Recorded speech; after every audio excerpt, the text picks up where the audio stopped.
സംഘടന അമ്മ തന്നെയാണ് പരാതി കൊടുത്തിരിക്കുന്നത്. സിദ്ദിഖാണ് കൊടുത്തത്. അപ്പം ഈ സിദ്ദിഖ് ബാല പണ്ട് കുറച്ച് കഴിഞ്ഞ വർഷം ഈ അജു എന്ന് പറഞ്ഞ ആളെ ചെറിയ കാര്യത്തിന് വേണ്ടി തോക്കുമായിട്ട് കൊല്ലാൻ ചെന്നു. അവൻ്റെ ഫ്ലാറ്റിൽ കയറി അവിടെയുള്ള സാധനങ്ങളാണ് നശിപ്പിച്ച് തോക്ക് കാണിക്കാൻ ചെന്നവനാ. എന്നിട്ട് അന്ന് ഈ സിദ്ദിഖിനെ ഒന്നും കണ്ടില്ലല്ലോ ബാലയെ. ചെകുത്താൻ യൂട്യൂബും ഫേസ്ബുക്കും ഒക്കെ ഇത്രയും ഫെമിലിയർ ആകുന്നതിന് വളരെ മുമ്പ് തന്നെ ഒരുപക്ഷെ ഞാൻ ഉൾപ്പെടെയുള്ള ആളുകൾ റിയാക്ഷൻ വീഡിയോസിനെ കുറിച്ച് പ്ലാൻ ചെയ്യുന്നതിനും എത്രയോ മുമ്പ് ഫേസ്ബുക്ക് പേജിൽ നിരന്തരം പേജായിട്ടില്ല പ്രൊഫൈലിൽ ചെകുത്താൻ എന്ന പ്രൊഫൈലിൽ നിരന്തരം തനിക്ക് ചുറ്റും നടക്കുന്ന പല സംഭവങ്ങളെക്കുറിച്ചും പറയാനുള്ള കാര്യങ്ങൾ വന്ന് പറഞ്ഞിട്ട് പോകുന്ന ഒരു കക്ഷിയാണ് ചെകുത്താൻ എന്ന പേരിൽ അറിയപ്പെടുന്ന അജു അലക്സ്. തിരുവല്ല സ്വദേശിയാണ്. കുറേ വർഷക്കാലം കുവൈറ്റിലായിരുന്നു എന്നാണ് അറിയുന്നത്. പിന്നീട് നാട്ടിൽ വന്നു. ഗൾഫ് പ്രവാസ ജീവിതമൊക്കെ അവസാനിപ്പിച്ച് നാട്ടിൽ സജീവമായി റിയാക്ഷൻ വീഡിയോസ് വളരെ സജീവമായിട്ട് ഇടുന്ന ഒരു കക്ഷി. ചെകുത്താന് പക്ഷേ മോഹൻലാൽ എന്നൊരു പേര് കേട്ട് കഴിഞ്ഞാൽ എന്താണെന്നറിയില്ല, അട്ടിമുട്ടി ഒരു ഇളക്കമാണ്. പിന്നെ മോഹൻലാലിനെ പറയാനുള്ളതും ഒക്കെ അങ്ങ് പറഞ്ഞിട്ട് പോകും. ഈ കഴിഞ്ഞ ദിവസവും അതുപോലെ തന്നെ വയനാട്ടിലെ ദുരിതം അനുഭവിക്കുന്ന ആളുകളെ കാണാനും അവിടുത്തെ തെരച്ചിൽ നടത്തുന്ന ഇന്ത്യൻ ആർമിക്ക് ഒരു പ്രചോദനമാകാനും കൂടിയായിട്ടാണ് മോഹൻലാൽ പട്ടാള യൂണിഫോമിൽ തൻ്റെ റെജിമെൻറ്റിലെ ആളുകൾ കൂടി ഭാഗമായിട്ടുള്ള ഒരു തെരച്ചിലിന് അതിൻ്റെ ഭാഗമാകാൻ വേണ്ടിയിട്ട് മോഹൻലാൽ പട്ടാള യൂണിഫോമിൽ അവിടെ എത്തിയത്, വയനാട്ടിലെത്തിയത്. വയനാട്ടിൽ വന്ന മോഹൻലാൽ അവരോടൊപ്പം കുറച്ച് സമയം ചെലവഴിച്ചു. അവരുടെ പ്രവർത്തനങ്ങളെല്ലാം കണ്ടു. പിന്നീട് വിശ്വശാന്തി ഫൗണ്ടേഷൻ്റെ ഭാഗമായിട്ട് അവിടെ നടത്താൻ പോകുന്ന കുറേ പദ്ധതികളെ കുറിച്ച് പറഞ്ഞു.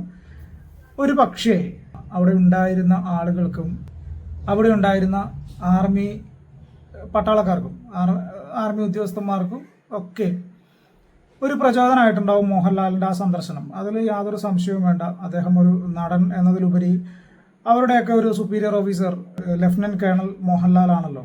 ഒരു പരിധിവരെ അദ്ദേഹം വഹിക്കുന്ന ഒരു പദവി ഒരു സിനിമാ നടൻ എന്ന അപ്പുറത്തേക്ക് സിനിമാ നടനായിട്ടല്ല അദ്ദേഹം അന്ന് വയനാട്ടിൽ പോയതാണെന്നാണ് ഞാൻ വിശ്വസിക്കുന്നത്. ലഫ്റ്റനന്റ് കേണലായിട്ട് അദ്ദേഹത്തിൻ്റെ കൂടെ ജോലി ചെയ്യുന്നവരോടൊപ്പം കുറച്ച് സമയം അവിടെ ചെലവഴിക്കുക, അവരുടെ ജോലിയുടെ ഭാഗമാവുക എന്ന് കരുതിയിട്ടാണ് അദ്ദേഹം വയനാട്ടിലേക്ക് പോയിരുന്നത്. അദ്ദേഹത്തിൻ്റെ വയനാട്ടിലേക്ക് പോയ ആ ഒരു കാര്യത്തെ ചെകുത്താൻ തൻ്റെ ഫേസ്ബുക്ക് പേജിലൂടെ പറഞ്ഞ കുറച്ച് കാര്യങ്ങളുണ്ട്. അത് ഞാനിവിടെ പറയാം. അതിങ്ങനെയാണ്: ഇത്രയും പട്ടാളക്കാർ ഒരാളുടെ പുറകെ, അതും ദുരന്തമുഖത്ത് രക്ഷാപ്രവർത്തനത്തിനിടയിൽ, പ്രൊഫഷണൽ എത്തിക്സ് ഇല്ലാത്തതുപോലെ തോന്നുന്നു.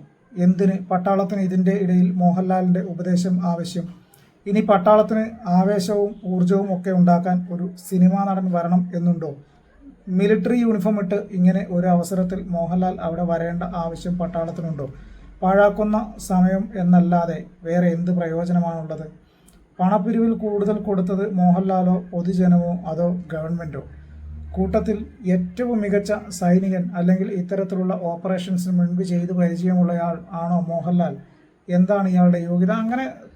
അങ്ങനെ തുടങ്ങി കുറേ കാര്യങ്ങൾ ചെകുത്താൻ മോഹൻലാലിനെ കുറിച്ച് പറഞ്ഞു. ഞാൻ നേരത്തെ പറഞ്ഞതുപോലെ തന്നെ മോഹൻലാൽ എന്നൊരു പേര് കേട്ട് കഴിഞ്ഞാൽ ചെകുത്താന് പിന്നെ എന്താ പറയുക, ചെകുത്താൻ കുരിശ് കണ്ട പോലെ എന്നുള്ള രീതിയിൽ ഉള്ള പെരുമാറ്റമാണ്. അപ്പോൾ അതുകൊണ്ട് തന്നെ ഈ പരാമർശവും മോഹൻലാലിനെതിരെയുള്ള അദ്ദേഹത്തിൻ്റെ മോശം പരാമർശത്തിനെതിരെ അമ്മ എന്ന് പറയുന്ന സംഘടനയുടെ ജനറൽ സെക്രട്ടറി ആയിട്ടുള്ള സിദ്ദിഖ് പോലീസിലൊരു പരാതി നൽകി. പോലീസിൽ നൽകിയ പരാതിയുടെ അടിസ്ഥാനത്തിൽ തിരുവല്ല പോലീസാണ് കേസെടുത്തത്. തിരുവല്ല പോലീസ് കേസെടുത്തിട്ട് ഇന്ന് രാവിലെ തിരുവല്ലയിലുള്ള ഈ അജുവിൻ്റെ വീട്ടിലെത്തിയിട്ട് പോലീസ് അജുവിനെ അറസ്റ്റ് ചെയ്തു. അതിൻ്റെ ഒരു വാർത്തയുണ്ട്, ഒരു ക്ലിപ്പുണ്ട്, അതൊക്കെ കേൾപ്പിക്കാം. വയനാട് ദുരന്തമുഖത്തെത്തി സഹായം വാഗ്ദാനം ചെയ്ത നടൻ മോഹൻലാലിനെ ബ്ലോഗിലൂടെ അധിക്ഷേപിച്ച സംഭവത്തിൽ ചെകുത്താൻ യൂട്യൂബ് ചാനലിന്റെ ഉടമ അജു അലക്സിനെ പോലീസ് കസ്റ്റഡിയിലെടുത്തു. ഇന്ന് രാവിലെ മഞ്ഞാടിയിലെ ഇയാളുടെ വീട്ടിൽ നിന്നാണ് കസ്റ്റഡിയിലെടുത്തത്. വയനാട് പുനരധിവാസത്തിന് 3 കോടി രൂപ ധനസഹായം നൽകുമെന്ന മോഹൻലാലിന്റെ വാഗ്ദാനത്തിന് പിന്നാലെയായിരുന്നു യൂട്യൂബിലൂടെയുള്ള അധിക്ഷേപം. നടനെ അധിക്ഷേപിച്ച് നടന്റെ ആരാധകരിൽ വിദ്വേഷം ജനിപ്പിച്ച് സമൂഹത്തിൽ ലഹളയുണ്ടാക്കാൻ ശ്രമിച്ചതായാണ് എഫ്ഐആർ. താരസംഘടനയായ അമ്മയുടെ ജനറൽ സെക്രട്ടറി സിദ്ദിഖിന്റെ പരാതിയിലാണ് കേസ്. അപ്പോൾ ചെകുത്താനെ അറസ്റ്റ് ചെയ്തു. ആ ഒരു വീഡിയോ ആണ് നിങ്ങളിപ്പോൾ കണ്ടത്, മനോരമയുടെ വീഡിയോ ആണ്. അപ്പോൾ ചെകുത്താനെ വീട്ടിലെത്തി പോലീസ് അറസ്റ്റ് ചെയ്തു എന്നാണ് വാർത്ത റിപ്പോർട്ട് ചെയ്യുന്നത്. പക്ഷേ ഇതിനകത്ത് ചെകുത്താൻ അവിടെ നിന്ന് അറസ്റ്റ് ചെയ്തു, കൊച്ചിയിലേക്ക് കൊണ്ടുവന്നു. കൊച്ചിയിലെ ഫ്ലാറ്റിൽ, മരോട്ടിച്ചോടിലെ ഫ്ലാറ്റിൽ വെച്ചാണ് ചെകുത്താൻ മോഹൻലാലിനെതിരെയുള്ള വീഡിയോകൾ, തുടരെ വീഡിയോകൾ ചെയ്തിട്ടുണ്ടായിരുന്നു. വയനാട്ടിൽ മോഹൻലാൽ പോയതുമായി ബന്ധപ്പെട്ടൊക്കെയുള്ള അതിൽ വീഡിയോകൾ ചിത്രീകരിച്ചത് ഇവിടെ കൊച്ചിയിൽ വെച്ചാണ്, മരോട്ടിച്ചോടിലുള്ള ഫ്ലാറ്റിൽ വെച്ചാണ് എന്ന് പറഞ്ഞിട്ട് ആ ഫ്ലാറ്റിലേക്ക് ചെകുത്താനെ കൊണ്ടുവരുന്നു. അവിടുന്ന് 1-2 ഇലക്ട്രോണിക് ഉപകരണങ്ങൾ, ചെകുത്താൻ ഇതിന് ഉപയോഗിച്ചിട്ടുള്ള ഇലക്ട്രോണിക് ഉപകരണങ്ങൾ പോലീസ് സീസ് ചെയ്യുന്നു, കൊണ്ടുപോകുന്നു. ചെകുത്താനെ കൊണ്ട് തിരുവല്ലയ്ക്ക് തിരിച്ച് ഇവർ പോയി. അപ്പോൾ ഈ ചെകുത്താൻ്റെ അറസ്റ്റുമായി ബന്ധപ്പെട്ടിട്ട് ചെകുത്താൻ്റെ അമ്മ മേഴ്സി ജില്ലാ പോലീസ് മേധാവിക്ക് ഒരു പരാതി സമർപ്പിക്കാൻ വേണ്ടി വന്നിട്ടുണ്ടായിരുന്നു. അപ്പോൾ നമ്മൾ ഈ പറഞ്ഞ ഇപ്പം ചെകുത്താനെ വീട്ടിലെത്തിയാണ് അറസ്റ്റ് ചെയ്തതെന്നൊക്കെ പറയുന്നുണ്ടല്ലോ, പക്ഷെ അതിൽ നിന്നും വ്യത്യസ്തമായിട്ടാണ് ചെകുത്താൻ്റെ അമ്മ മേഴ്സി അവിടെ കൊടുത്ത പരാതിയിൽ പറയുന്നത്. അതെന്താണെന്ന് നമുക്കൊന്ന് കേൾക്കാം. ഇന്നലെ രാത്രി തിരുവല്ല CI വിളിച്ചിട്ട് പറഞ്ഞ് രാവിലെ സ്റ്റേഷനിലേക്ക് വരിക, അവിടെ വന്നിട്ട് ജാമ്യം എടുത്തിട്ട് പോകാം, അത്രേ ജാമ്യം എടുക്കേണ്ട കേസേ ഉള്ളൂ ഇത്. അപ്പോൾ അതെടുത്തിട്ട് തിരിച്ച് വരാൻ പോകാമെന്ന് പറഞ്ഞിട്ട് വിളിച്ചിട്ട് അവൻ 8 മണിക്ക് മുമ്പ് അവിടെ വന്ന്. അപ്പം പുള്ളി CI പറഞ്ഞ് പിന്നെ ജാമ്യം എടുക്കാമെന്ന് പറഞ്ഞ് അവിടെ നിർത്തി കൂടെ ഉണ്ടാവുന്നവരൊക്കെ പറഞ്ഞു വിട്ടു പുറത്തേക്ക്. എന്നിട്ട് ഇവനെ ലോക്കപ്പിലാക്കി. പിന്നെ ഒരു വിവരവും ഇല്ല ഇവനെക്കുറിച്ച്. പിള്ളേരെയൊക്കെ പുറത്തുമാക്കി. എന്താ ചെയ്യണമെന്ന് പോലും നമുക്കറിയത്തില്ല. അതും കഴിഞ്ഞ് തെളിവെടുപ്പിനാന്ന് പറഞ്ഞൊരു 11 മണിയൊക്കെ ആയപ്പം എറണാകുളത്തേക്ക് കൊണ്ടുപോകാമെന്ന് പറഞ്ഞ് പോയി. പിന്നെ ഒരു വിവരവും എനിക്ക് കിട്ടിയിട്ടില്ല. അവരെ കോൺടാക്ട് ചെയ്യാൻ ശ്രമിച്ചിട്ടാണെങ്കിലും അവർ റെസ്പോണ്ട് ചെയ്യുന്നില്ലായിരുന്നു. ഇവർ പറയുന്ന അനുസരിച്ചാണെങ്കിൽ 8 മണിക്ക് മുമ്പേ സ്റ്റേഷനിൽ വന്ന അജുവിനെ, കൂടെ ഉണ്ടായിരുന്ന ആളുകളെയൊക്കെ പറഞ്ഞു വിട്ടിട്ട് അജുവിനെ കസ്റ്റഡിയിൽ എടുക്കുകയാണ് ചെയ്തത്. കസ്റ്റഡിയിൽ എടുത്തിട്ട് പിന്നീട് ഒരു വിവരവുമില്ല. അജുവിനെ കൊച്ചിയിലേക്ക് കൊണ്ടുപോയെന്നാണ് ഈ മേഴ്സി, അതായത് അജുവിൻ്റെ അമ്മ പറയുന്നത്. പക്ഷേ നേരത്തെ കാണിച്ച ആ വിഷ്വലിൽ അജുവിനെ മഞ്ഞാടിയിലെ വീട്ടിൽ, അതായത് തിരുവല്ലയിലെ മഞ്ഞാടിയിലുള്ള വീട്ടിൽ ചെന്നിട്ട് പോലീസ് അറസ്റ്റ് ചെയ്യുന്ന ഒരു വിഷ്വലാണ് ഇപ്പം നമ്മൾ കണ്ടത്. അപ്പോൾ ഇതിൽ രണ്ടിലും എന്താണ് ഈ കോൺഫ്ലിക്റ്റ് എനിക്ക് മനസ്സിലാകുന്നില്ല അത്. അപ്പോൾ ആ 2 വിഷ്വൽസ് ഇനി ആ വിഷ്വലാണോ സത്യം അതോ ഇവർ പറയുന്നതാണോ സത്യം എന്നുള്ളത് നമുക്കറിയില്ല. എന്തായാലും ചെകുത്താൻ അറസ്റ്റിലായിട്ടുണ്ട്. ഇനിയിപ്പോൾ ഇനി ബാക്കി ഇവർ പറയുന്ന കുറച്ച് കാര്യങ്ങൾ കൂടെയുണ്ട്, അതുകൂടെ ഒന്ന് കേൾക്കാം. അധിക്ഷേപിച്ചെന്തെന്നാ ഇപ്പോൾ ഒരാളുടെ എന്തെങ്കിലും ഒരു അഭിപ്രായം പറയാനുള്ള സ്വാതന്ത്ര്യം നമുക്കില്ലേ? അതുപോലെ ഇപ്പം അമ്മേനെ തല്ലിയെന്ന് കേട്ടാലും അതിന് അനുകൂലിക്കാനും പ്രതികരിക്കാനും ആളുണ്ടാവും. അതായത് അവർ പറയുകയാണ്, എന്താണ് അധിക്ഷേപം, ഒരാൾക്ക് അഭിപ്രായ സ്വാതന്ത്ര്യം എന്ന് പറയുന്ന ഒന്ന് ഈ നാട്ടിലില്ലേ എന്നാണ് അവർ ചോദിക്കുന്നത്.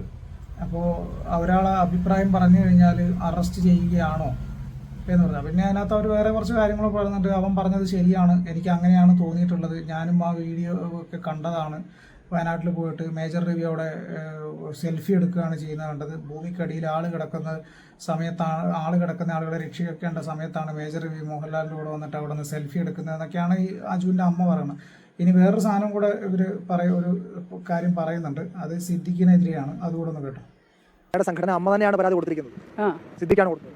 അപ്പം ഈ സിദ്ദിഖ് ബാല പണ്ട് കുറച്ച് കഴിഞ്ഞ വർഷം ഈ അജു എന്ന് പറഞ്ഞ ആളെ ചെറിയ കാര്യത്തിന് വേണ്ടി തോക്കുമായിട്ട് കൊല്ലാൻ ചെന്നു. അവൻ്റെ ഫ്ലാറ്റിൽ കയറി അവിടെയുള്ള സാധനങ്ങളാണ് നശിപ്പിച്ച് തോക്ക് കാണിക്കാൻ ചെന്നവനാ. എന്നിട്ട് അന്ന് ഈ സിദ്ദിഖിനെ ഒന്നും കണ്ടില്ലല്ലോ ബാലയെ ചോദ്യം ചെയ്യാൻ. അത്രയൊന്നും അജു ചെയ്തിട്ടില്ലല്ലോ. അവൻ ചെയ്തത് അവൻ കണ്ടത് പ്രതികരിച്ചു, അത്രയേ ഉള്ളൂ. അന്നത്തെ ഇവൻ്റെ വീഡിയോസ് എല്ലാം ഞാൻ കാണുന്നത്, അന്നത്തെ ഞാൻ കണ്ടു. അപ്പോൾ എനിക്കും തോന്നി ഇത് തെറ്റായി കാണിക്കണമെന്ന്. കാരണം മണ്ണിൻ്റെ അടിയിൽ കിടന്ന് മരിക്കുന്ന മനുഷ്യരാണ്, അതിൻ്റെ പുറത്ത് കയറിയുന്നുണ്ട് പട്ടാളക്കാരുടെയും മനുഷ്യനിൽ നിന്ന് സെൽഫി എടുക്കുന്നു ഒരുത്തൻ, മേജർ രവി എന്ന് പറഞ്ഞ ആൾ. അതൊക്കെ ശരിയാണ്, അത്രേ അവൻ പറഞ്ഞുള്ളൂ. ഇത് സിനിമാക്കാർക്ക് പോലും ഇഷ്ടപ്പെടാത്ത കാര്യമാണിത്. ഈ വിഷയത്തിൽ വയനാട്ടിൽ പോയ മോഹൻലാൽ ഒരു ലഫ്റ്റനന്റ് കേണൽ, ആർമി ഉദ്യോഗസ്ഥൻ എന്ന രീതിയിലാണ് വയനാട്ടിൽ പോയത്. അദ്ദേഹത്തിൻ്റെ റെജിമെൻറ്റിലുള്ള ആളുകളോടൊപ്പമാണ് അവിടെ പോയത്. അവരവിടെ ജോലി ചെയ്യുന്നുണ്ട്, അവരൊക്കെ ഒരു പ്രചോദനമാകട്ടെ എന്ന് കരുതിയിട്ടാണെങ്കിൽ അങ്ങനെ എന്തായാലും അദ്ദേഹം അവിടെ പോയി. ആ പോയതിന് വയനാടിന് അതിൻ്റെതായ ഗുണങ്ങളുണ്ടാകും. അവിടെയുള്ള എല്ലാം നഷ്ടപ്പെട്ടു പോയ മനുഷ്യർക്ക് ഒരു കൈത്താങ്ങാവാൻ ഒരു പക്ഷേ ആ സന്ദർശനം കൊണ്ട് സാധിച്ചിട്ടുണ്ടാവും. അവിടെ വെച്ചാണ് അദ്ദേഹം വിശ്വശാന്തി ഫൗണ്ടേഷൻ 3 കോടി രൂപയുടെ പദ്ധതികൾ വയനാടിന് വേണ്ടി നടപ്പിലാക്കുന്നുണ്ട് എന്ന പ്രഖ്യാപനമൊക്കെ ഉണ്ടായത്. എന്തായാലും വിഷയത്തിൽ കൂടുതൽ പ്രതികരണങ്ങൾ ഇനി വരും എന്ന് എനിക്ക് തോന്നുന്നു. ചെകുത്താന് ജാമ്യം കിട്ടുവാണെങ്കിൽ അതിനുശേഷം ഒരു പക്ഷേ ചില നിബന്ധനകളോടുകൂടി ആവാനാണ് സാധ്യത, ജാമ്യം കിട്ടുന്നുണ്ടെങ്കിൽ തന്നെ. അല്ലെങ്കിൽ ചെകുത്താൻ കുറച്ച് ദിവസം അകത്ത് കിടക്കേണ്ടി വരും, എന്നിട്ട് ആയിരിക്കും ഇനി ജാമ്യം കിട്ടുക. എന്തായാലും നമുക്ക് ഇതിൻ്റെ തുടർ നടപടികൾ എന്താണെന്നുള്ളത് വഴിയെ കാണാം.